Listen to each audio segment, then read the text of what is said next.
everyone, welcome to today's interactive workshop. This is an interactive workshop which is when I ask the questions and then you guys help me with the responses. So you would answer the arguments, the most common arguments that non-vegans bring up during outreach, and I will ask the question, you will help me with the responses. If you haven't done one of these, stick around because it's a lot of fun. Usually we do have non-vegans joining us as well on Instagram, and then we'll use their arguments. What if someone says, so imagine you're at the cube, they're watching the footage, they say, it's horrible, I don't like that the animals are treated this way. And then it gets to the point where you're holding them accountable and you say, well, if you don't agree with this, you're the one paying for it. And then they say, no, I'm not. The animals that I eat are already dead. What do you say to that?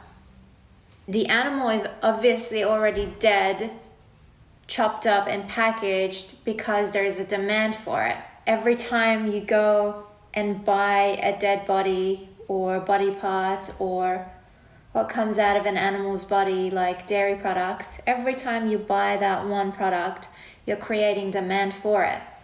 Of course, the products are ready on the shelf for you, like they're already there so that you can go and pick it up.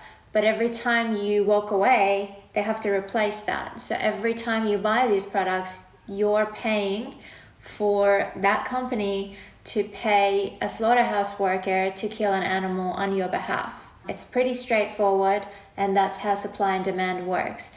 Exactly what Laura said, you can also say, if you hire someone, a hitman, to kill someone for you, you didn't do the killing with your own hands, but you're still responsible for it, and that's exactly the same. The only difference is obviously you pay them upfront.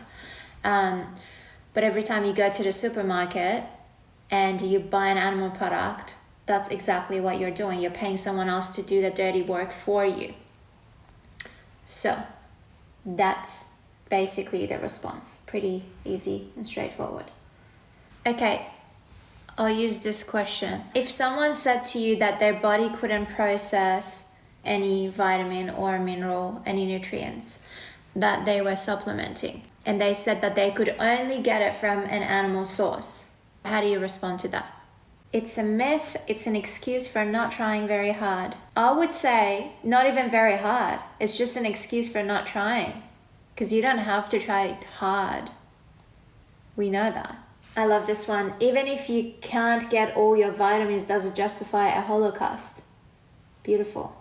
Where do you think these animals got their nutrients? Also, if you really don't want to be an animal abuser, you'll find a way. You know what I really appreciate? That a lot of your responses not only have the actual direct response to the question or claim or statement, but you always bring it back to the animals and you say something like, there's no excuse for animal exploitation, that doesn't justify killing animals, whatever you guys have been saying. I really appreciate seeing that, because that's exactly what we need to do. Not only handle the objection, but always bring it back to the animal. So if someone says, I try to be vegan, or I really want to, but my body doesn't process the B12 supplement or the iron supplement, and that's why I eat just a little bit of animal products every week, just so I can get that.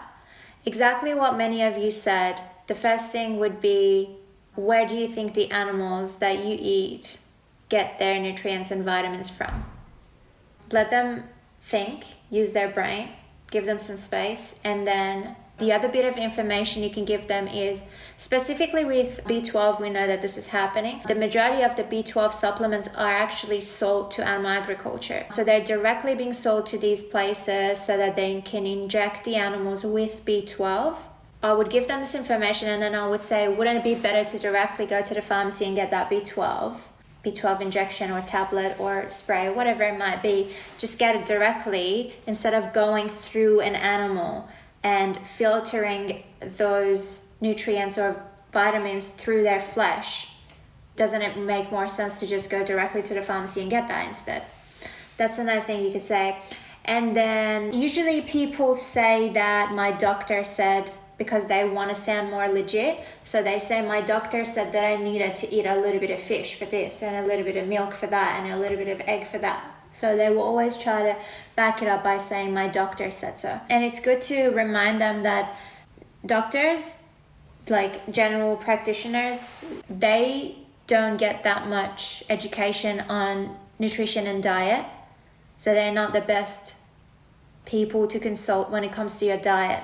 Sure, if you have a cold, you go see your doctor and you listen to what they have to say. But when it comes to your diet, it's better to do your own research, your own independent research, because another thing is, even with dietitians, they are studying at universities that are funded by the government, and they are funded by these big industries, the pharmaceutical industries and animal agriculture and all of these. So the information that is being passed on to these doctors is actually biased. So it's way better to do your own independent research, or find a plant-based doctor, a plant-based nutritionist, a plant-based dietitian to go and talk to. So that's another thing you can recommend.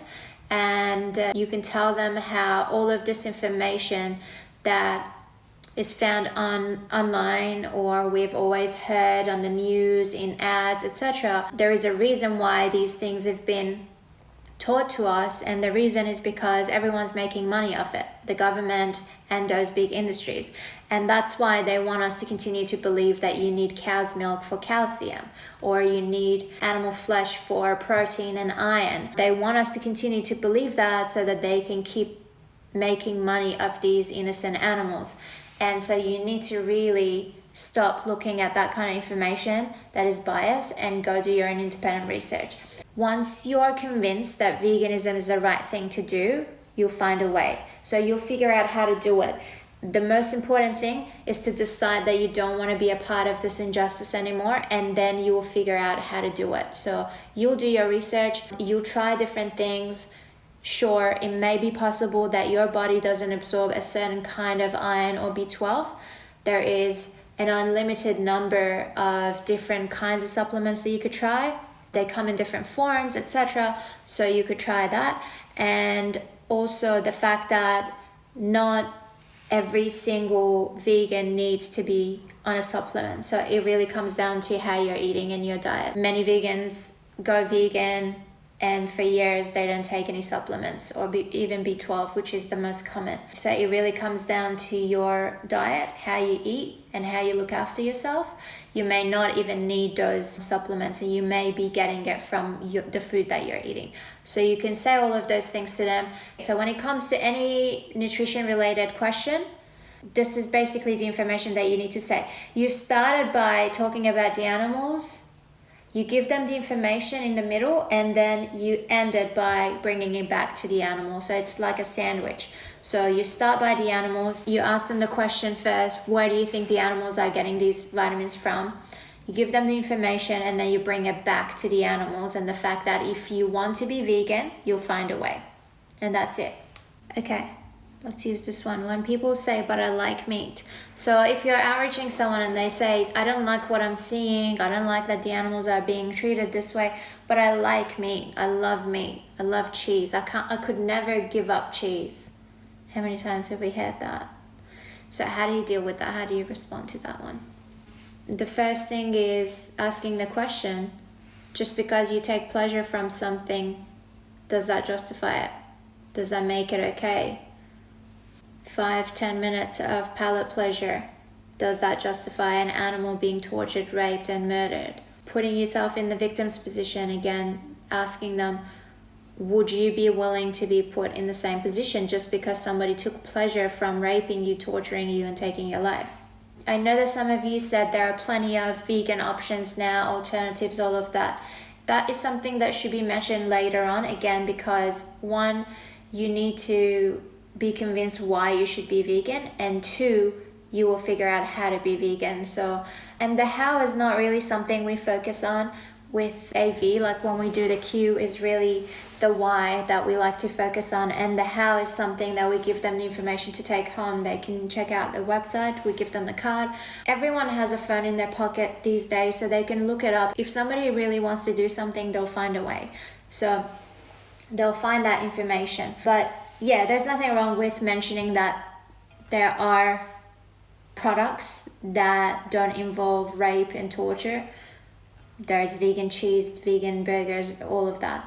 You can mention that, but don't let that be the center of the conversation. So bring it up at the end, towards the end. But yeah, basically, that's the only thing you need to point out. The fact that these animals are being tortured and they are being murdered just because that person or other individuals like that person prefer the taste of a particular kind of cheese, or they enjoy eating a bacon sandwich for 5 minutes. And that's just someone's entire life for a sandwich or for a piece of cake or for some cheese. And that's the only thing you need to point out and let them think about that.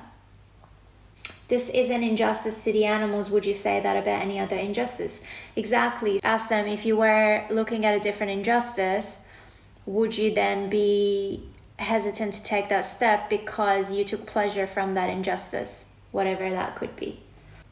So if someone likes sex, that justifies them raping. It's the same. Personal pleasure does not justify abusing, torturing, and murder. Exactly. There are plenty of people that like the idea of raping someone or torturing someone. Does that mean that they should go ahead and do it just because that person likes it? Or like you said, people like having sex. Does that mean that they should just go and rape someone just because they are the one taking pleasure from it? And the other person, the victim, doesn't matter. They don't have a say in this. So we focus on the why and we try to convince that person, rather help that person to come to their own conclusion, because really you can't convince anyone who's not ready. Okay, someone said, if I go vegan, will that change something? I mean, people will continue eating meat. Again, this goes back to supply and demand. The way it works is the more demand there is, the more they need to supply that particular product.